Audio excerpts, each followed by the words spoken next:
The larger the braking force, the shorter the braking distance of a car will be for a given speed. Here we have a car where the driver has just applied their brakes, creating a braking force directed backwards. This force is a result of the brakes pressing against the car's tyres, which stops them from spinning and creates friction with the road. Let's suppose the strength of this force is 2 kilonewtons. The braking force causes the car to decelerate and lose speed. We can define the braking distance as how far the car travels between the brakes being applied and it coming to a stop. Let's suppose in this case the braking distance is 24 metres. Now let's suppose we have a second car, which was travelling at the same speed.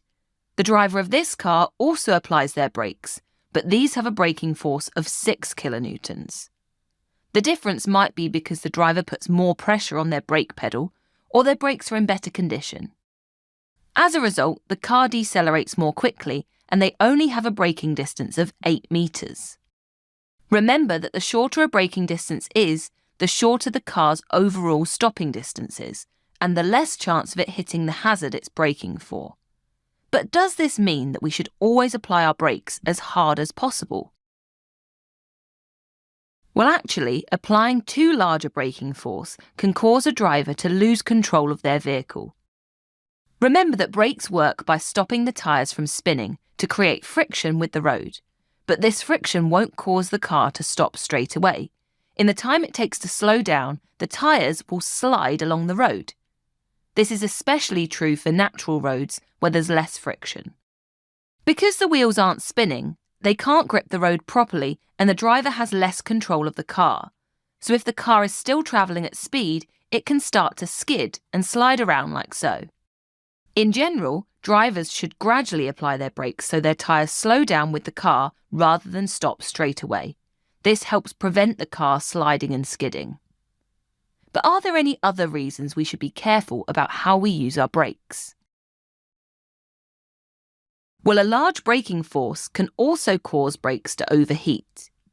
Here we have a simple braking system, where this component presses against the tyre to apply friction.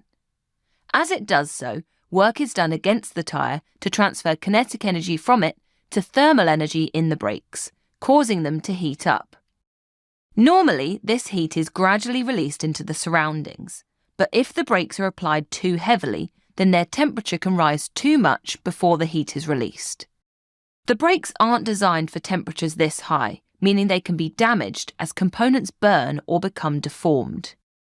In your exam, you could be asked to explain why large braking forces can be dangerous, so make sure you understand about both skidding and brakes overheating.